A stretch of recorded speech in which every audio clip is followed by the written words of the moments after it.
হরে কৃষ্ণ। আপনারা দর্শন করে এইদিকে আসুন, আমরা এখানকার মাহাত্ম্য শ্রবণ করে নেব।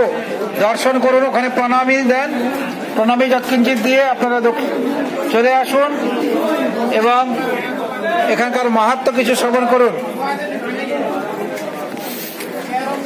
হরে কৃষ্ণ। ধরুন মাহাত্ম্যটা দেখা হয়, দিকে শ্রবণ করুন। হরে কৃষ্ণ। এই জায়গার নাম হচ্ছে পুচরিকা লোটা। শুধু আমাকে না, উনি এটাও দেখা ভিডিও করতে। তো এখানে লোঠাজির মন্দির রয়েছে। এটা হচ্ছে আমরা গিরি গোবর্ধন পরিক্রমা মার্গের মধ্যেই করছি। তো বলছেন যে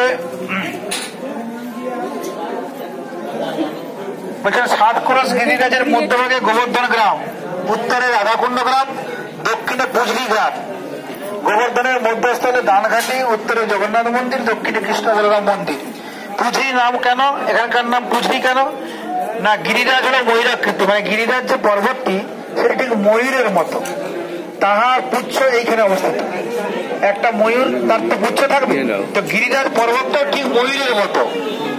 হ্যাঁ, তার আকৃতিটা ময়ূরের মতো এবং তার পুচ্ছটা এখানে অবস্থিত। তো সেই জন্য এই গ্রামের নাম পুজলি। কিন্তু আমরা বলছি পুজরিকা লোটা। পুজলি বুঝতে পারলাম, পুজলি কেন এই গ্রামের নাম, কিন্তু লোটা কেন নাম? বলছেন গিরিরাজ গৌমাতা আকৃতি, মানে কেউ কেউ বলেছেন গিরিরাজ গোমাতা আকৃতি, গোমাতার পুচ্ছ এখানে অবস্থিত, তাই এই গ্রামের নাম পুজলি। কেউ বলছেন যে কোন কোন যারা মহাত্মারা তারা বলছেন যে গিরিরাজ ময়ূরাকৃতি, তার পুচ্ছ এখানে অবস্থিত।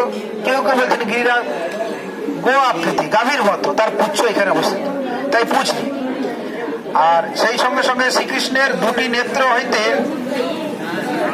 গিরিরাজ শ্রীকৃষ্ণ স্বরূপ, শ্রীকৃষ্ণের 2টি নেত্র হইতে রাধাকুণ্ড এবং শ্যামকুণ্ড চরণ 2টি এখানে অবস্থিত। এই গ্রামে পুচ্ছকুণ্ড, নবালকুণ্ড, অপ্সরা, লোঠাজি মন্দির রয়েছে। এখানে লোঠাজি মন্দিরে পুজরিকা লোটা, লোঠা কেন হয় না, এইখানে যে দর্শন করলেন লোঠা নামে এক বাবা, তো উনি সাধনা করছেন ভগবান কৃষ্ণের জন্য, তার দর্শন পাবেন, চোখ বন্ধ করে উনি সাধনা করছেন।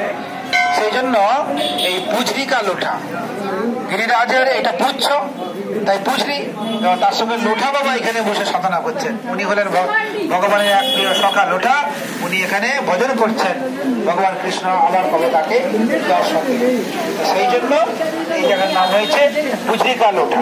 এটা আমরা গিরিরাজ পরিক্রমার মধ্যেই নিচ্ছি। আপনারা সবসময় লক্ষ্য রাখবেন যে ডান দিক থেকে দেখবেন কিছু পরিক্রমা রাস্তা করা রয়েছে, যেগুলোতে অনেকে হেঁটে যাচ্ছে, ওটা যারা হেঁটে পরিক্রমা করছে, আর আমরা গাড়িতে করে করছি। মোটামুটি আমরা গিরি গোবর্ধনকে পরিক্রমা করছি। তবে গিরি গোবর্ধনের পর্বতটাকে আপনারা খুব দেখতে পাচ্ছেন না, ওটা মজে গিয়েছে। একটা জায়গা একটু ভালো করে দেখা যাবে, যদিও অন্ধকার হয়ে গিয়েছে, হয়তো ভালো দর্শন হবে না। ক্ষয়ে গেল কেন, তার কারণ আপনাদেরকে বলবো, এখন সময় কম, দর্শনটা করি, শেষে বলবো যে কেন গিরিরাজটা ক্ষয়ে যাচ্ছে দিনের দিন। এর আগে অনেক সুন্দরভাবে দর্শন করা যেত, এই রাস্তা দিয়ে গেলেই খুব সুন্দর করে গিরিরাজকে দেখা যেত, আস্তে আস্তে ক্ষয়ে যাচ্ছে। তার পিছনে কারণ আছে, আমরা বলবো। আমরা গিরি গোবর্ধন পরিক্রমা মার্গে পুজরিকা লোঠা দর্শন করলাম, এরপর পরবর্তী দর্শনে চলুন। বলিয়ে পুজরিকা লোঠা কি, বলিয়ে গিরিরাজ ভগবান কি, জয় জয় শ্রী রাধে।